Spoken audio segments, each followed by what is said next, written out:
بسم اللہ الرحمن الرحیم۔ ناظرین السلام علیکم، میں آپ کا میزبان صابر شاکر۔ کچھ تازہ ترین خبریں ہیں۔ ایک بڑی جنگ کا آغاز ہو چکا ہے اور یہ جنگ کس کس ملک کو اپنی لپیٹ میں لے گی اس کے بارے میں تو کچھ کہنا قبل از وقت ہے، لیکن یہ جنگ پھیلے گی اور روس نے یوکرین پہ حملہ کر دیا ہے، فوجی حملہ، بھرپور قسم کا حملہ کیا ہے، اور ساتھ ہی ساتھ پریزیڈنٹ پیوٹن نے یوکرین کی فوج سے کہا ہے کہ وہ فوراً ہتھیار ڈال دیں، اور دوسری جانب انہوں نے پوری دنیا کے ممالک کو جو کہ یوکرین کی طرفداری میں بول رہے تھے، امریکہ، برطانیہ، یورپین کنٹریز، نیٹو، ان کو کہا ہے کہ اگر وہ اس جنگ میں کودے تو ان کو بھی سبق سکھایا جائے گا اور روس اپنے موقف سے کسی بھی صورت میں پیچھے نہیں ہٹے گا۔ اور یہ حملہ عین اس وقت کیا گیا جب سلامتی کونسل کا ہنگامی اجلاس اقوام متحدہ کا چل رہا تھا اور پیوٹن سے مطالبہ کیا جا رہا تھا، سیکرٹری جنرل اقوام متحدہ مطالبہ کر رہے تھے کہ فوری طور پہ یہ حملہ روکیں اور اس حملے کو نہ کریں، لیکن روس نے تمام دھمکیوں کو بالائے طاق رکھا۔ امریکی دباؤ مسترد، برطانوی دباؤ مسترد، نیٹو کا دباؤ مسترد، دھمکیاں مسترد، اور انہوں نے حملہ کر دیا اور فوجی آپریشن کا اعلان کر دیا۔ روسی صدر نے باقاعدہ طور پہ بتایا اور انہوں نے کہا کہ ہم حملہ کر چکے ہیں اور اپنے اب باغیوں کو دبا کے دم لیں گے۔ اور ایک اور بات بھی انہوں نے کہی کہ یہ جو فوجی کارروائی کی گئی ہے یہ ہمیں انویٹیشن پہ کی ہے، انوائٹ کیا گیا، ہم سے مدد کی اپیل کی گئی یوکرین کے علیحدگی پسندوں نے، اور ہم نے اس لیے یہ کارروائی کی ہے۔ یوکرین میں دھماکوں کی آوازیں سنائی دے رہی ہیں، یوکرین کے ساحلی شہر جو ہیں وہاں پہ دھماکوں کی آوازیں سنائی دے رہی ہیں اور فضائی حملے ہو رہے ہیں، دھماکے ہو رہے ہیں، اور یوکرین کے سر پر بندوق تانے کھڑا ہے، یہ کہنا ہے برطانیہ کا، اور روس جنگ روکنے کی بات نہیں سن رہا۔ برطانوی وزیر اعظم بھی میدان میں آئے، لیکن دوسری جانب کسی قسم کا کوئی پریشر قبول نہیں کیا جا رہا اور کارروائی جاری ہے۔ اور ایک اور اہم بات جو ہے، یہ کارروائی اس وقت بھی یہ جنگ کا اعلان کیا گیا جب وزیر اعظم عمران خان، پاکستان کے وزیر اعظم، روس کے دورے پر ماسکو میں موجود تھے، اور اس کو بھی جو مغربی میڈیا ہے خاص طور پہ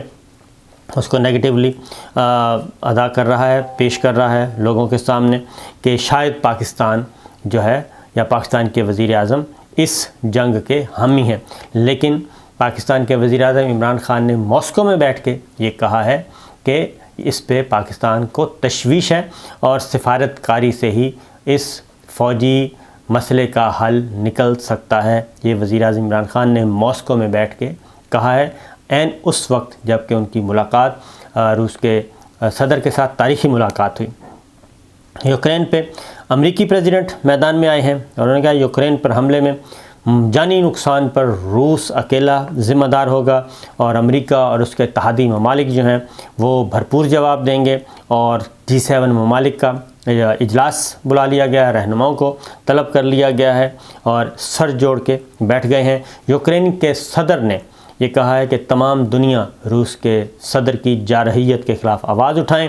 امریکی صدر بائیڈن کا ٹویٹ بھی سامنے آیا ہے، عالمی دنیا یوکرین کے عوام کے ساتھ کھڑی ہو، لیکن روس کا جو ہے بھرپور وہی ایک موقف ہے اور وہ اس موقف کے تحت اپنی فوجی کارروائیاں جاری رکھے ہوئے ہیں۔ کن کن شہروں کو نشانہ بنایا ہے یہ بھی میں آپ کو بتاتا ہوں، اور فوری طور پہ یوکرین میں مارشل لا نافذ کر دیا گیا ہے، اور یہ فیصلہ یوکرین کے صدر اور نیشنل سیکورٹی چیف نے کیا۔ وہاں پہ پہلے ہی حالات خراب تھے، مزید حالات خراب ہو گئے ہیں، اور یوکرین سول ایویشن نے تمام ایئر لائنز جو ہیں وہ فضائی حدود بند کر دی ہے، ایمرجنسی نافذ کر دی ہے، اور اب وہاں پہ نہ کوئی فلائٹ آ رہی ہے اور نہ ہی کوئی فلائٹ جا رہی ہے، یعنی مکمل طور پہ جنگ کا اعلان کر دیا گیا ہے۔ جن جن شہروں پہ روس نے کارروائی کی ہے اس کے مطابق روس نے یوکرین کے دارالحکومت کیف میں، خرکیف میں، ماریوپول میں اور اڈیسا میں حملے کیے ہیں۔ یہ یوکرین کی طرف سے کہا گیا بیلسٹک اور کروز میزائل کے ذریعے حملے کیے گئے ہیں، اور یوکرین کا وزارت داخلہ نے بھی اب اس بات کی تصدیق کر دی ہے، اور روس کا واضح طور پہ موقف اس کا وہی ہے کہ یوکرین کے علیحدگی پسندوں کی مدد کے لیے ہم آئے ہیں، اور روس یوکرین آپریشن میں بیرونی مداخلت پر بھی جواب دے گا۔ یہ روس کے صدر کہہ رہے ہیں۔ روسی فوج کے بلا اشتعال اور بلا جواز حملے کی مذمت کرتا ہوں، امریکی صدر نے مذمت کی ہے، لیکن ابھی تک کسی بھی ملک نے باقاعدہ طور پہ اس کو روکنے کے لیے اپنی فوج استعمال نہیں کی۔ کسی تیسرے ملک نے، ابھی تک یہ دو طرفہ لڑائی چل رہی ہے۔ اور ایک جو ڈیٹیلز اس وقت آ رہی ہیں وہ ہے جی کہ روس کے 5 جہاز یہ مار گرائے ہیں۔ یوکرینی وزارت دفاع کا دعویٰ ہے، جو کہ بالکل غلط ہے۔ روس کا یوکرین کے شہر خارکیف میں ایئر بیس پر میزائل حملہ ہے۔ بلیک سی میں روسی بحریہ نے یوکرین کی ایئر بیس کو نشانہ بنایا ہے اور یوکرین کی ایئر بیس اور ایئر ڈیفنس سسٹم کو تباہ کر دیا ہے۔ اور یوکرین میں شہری علاقوں کو نشانہ وہ کہتے ہیں ہم نہیں بنا رہے، ہم صرف فوجی تنصیبات کو نشانہ بنا رہے ہیں، اور یوکرین کے فوجی اڈے اور دفاعی تنصیبات جو ہیں وہ ہدف ہیں۔ یہ روس کی وزارت دفاع کھلے عام اب کہہ رہی ہے، اور اس جنگ کا باقاعدہ طور پہ سرکاری طور پہ اعلان بھی کیا گیا ہے اور اس کو ڈیفینڈ بھی کیا جا رہا ہے، اور اپنے اہداف کے حصول تک وہ کہتے ہیں جی یہ جنگ جاری رہے گی۔ فرانس مشکل وقت میں کہاں کھڑا ہے؟ وہ کہتے ہیں جی کہ یوکرین کے ساتھ ہے۔ فرانسیسی صدر میکرون نے کہا ہے، کیونکہ فرانس بھی ثالثی کا کردار ادا کرتا رہا، کوشش کرتا رہا کہ یہ جنگ نہ ہو۔ روس فوری طور پہ وہ کہتے ہیں کہ یوکرین کے خلاف فوجی کارروائی بند کرے۔ یہ نیٹو چیف میدان میں آئے ہیں، اور وہی اصل تو فساد کی اور تنازع جھگڑا ہی وہاں سے شروع ہوا ہے۔ نیٹو چیف نے کہا ہے کہ جی بار بار انتباہ کیا گیا لیکن سفارتی کوششیں کامیاب نہیں ہوئیں، اور اب روس کا جو اقدام ہے یہ جارحیت پر مبنی ہے۔ اب میرا خیال ہے کچھ دن لگیں گے اس چیز کو سیٹل ڈاؤن ہونے میں۔ اب میں ذرا آپ کو یہ بتاتا ہوں کہ کتنا سخت ہے اس میں، اور کون سا ملک براہ راست آ سکتا ہے۔ تو کارڈز روس کے پاس بھی کافی ہیں، اور چین نے جی اس میں بھرپور حمایت کا اعلان کر دیا ہے روس کا، اور روس کے موقف کی بھی حمایت کی، اور انہوں نے کہا کہ اس جنگ کو یہاں تک حالات پہنچانے میں اور یہ جنگ شروع کروانے میں صرف اور صرف امریکہ کا ہاتھ ہے، اور امریکہ نے انتہائی وہ کہتے ہیں کہ جلتی پر تیل کا کام کیا۔ چین نے سیدھا یوکرین میں خوف و ہراس کا ذمہ دار امریکہ کو قرار دیا ہے، اور ان کی وزارت خارجہ کی طرف سے چینی وزیر خارجہ کا سٹیٹمنٹ آیا ہے، کیونکہ چینی وزیر خارجہ خود بہت کم بولتے ہیں۔ انہوں نے کہا کہ یوکرین روس تنازع کو بات چیت سے حل کرنا ہوگا، یہ اور روس پر لگائی گئی پابندیوں کے خلاف ہیں۔ چینی وزیر خارجہ نے کہا روس اور یوکرین تنازع پر صورتحال کا جائزہ لے رہے ہیں۔ واشنگٹن نے کشیدگی کو ہوا دی اور جنگ کے خطرات کو بھڑکایا۔ جنگ کو بڑھاوا دینے والے تمام اقدامات پر شدید اعتراض ہے۔ چینی وزیر خارجہ مکمل طور پہ کھل کے آئے ہیں ان کے حق میں۔ اب اگلی جو خبر ہے وہ یہ ہے کہ روس اور یوکرین کے درمیان فوجی جو طاقت ہے اس میں کتنا توازن ہے، روس کے پاس کیا کچھ ہے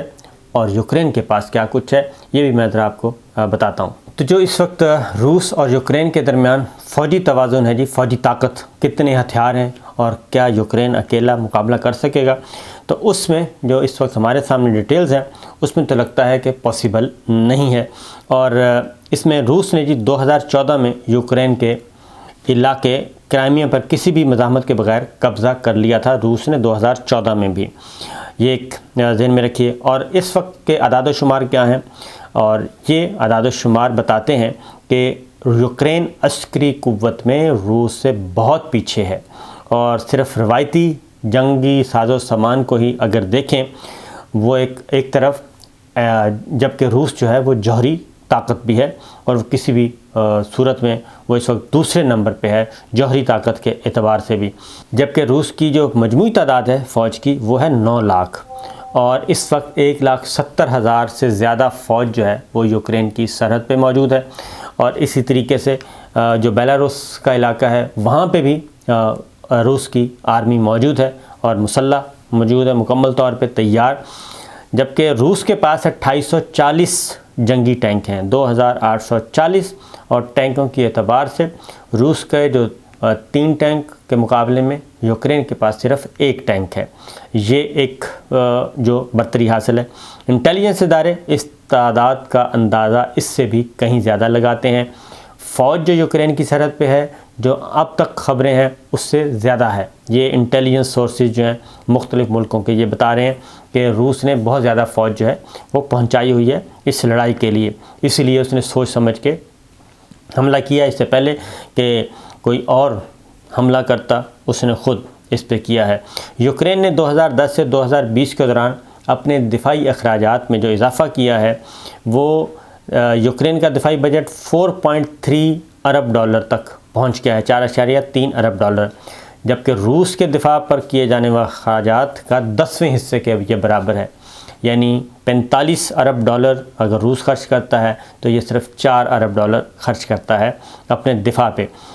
اس کے ساتھ ساتھ جو جنگی طیارے اور میزائل جو ہیں وہ بھی اس میں بھی کوئی کمپیریزن نہیں ہے روس کا اور یوکرین کا، تو لہٰذا یہ تو وہ کہتے ہیں کہ سوچنے والی بات ہی نہیں ہے کہ یہ کسی بھی صورت میں یوکرین جو ہے وہ سسٹین کر سکے گا، ٹھہر سکے گا روس کے سامنے جب تک کہ کوئی اور نہ آ جائے۔ اب اس کی ذرا ڈیٹیل میں آپ کو بتا دوں کہ یہ جھگڑا شروع کہاں سے ہوا، وہ بھی ذرا آپ کے ذہن میں رکھیے گا کہ روس نے 1990 کی دہائی میں چیچنیا اور 2008 میں جو جنگیں کیں، اس کے مقابلے میں حالیہ جو چیلنج ہے وہ روس کے لیے زیادہ سنگین ہو سکتا ہے، یہ ماہرین کی رائے ہے۔ لیکن یوکرین کی مدد کون کر رہا ہے، کیوں کر رہا ہے، اس میں جو ڈیٹیلز آ رہی ہیں وہ یہ ہے کہ یوکرین کو ہتھیاروں کی فراہمی بڑھائی ہے، لیکن کیف اسے ناکافی، یعنی کہ یوکرین اسے ناکافی سمجھتا ہے، اور وہ سمجھتا ہے کہ اتنے ہتھیار اس کے پاس نہیں ہیں کہ وہ روس کا مقابلہ کر سکے۔ اور اس میں ٹینک شکن جولن میزائل ہیں، ساحلی نگرانی کے لیے کشتیاں ہیں، بختر بند گاڑیاں ہیں، سنائپر رائفلز ہیں، ڈرونز ہیں، ریڈار سسٹم ہے، نائٹ ویژن ہے اور مواصلات کے آلات موجود ہیں۔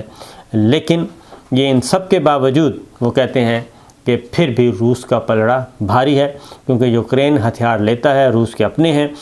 ترکی بھی یوکرین کو ڈرونز فراہم کر چکا ہے،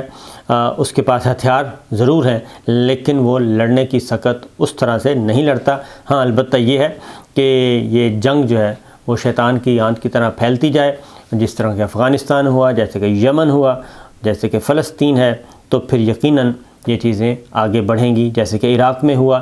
تو جو تنقید ہو رہی ہے روس کے صدر پہ، اس کا وہ واضح طور پہ جواب دے رہے ہیں کہ جناب جب عراق پہ حملہ کیا گیا، لیبیا کو تباہ کیا گیا، افغانستان کو تباہ کیا گیا اور اس کی اطلاعات بھی غلط تھیں، تو کیا اس وقت امریکہ صحیح تھا؟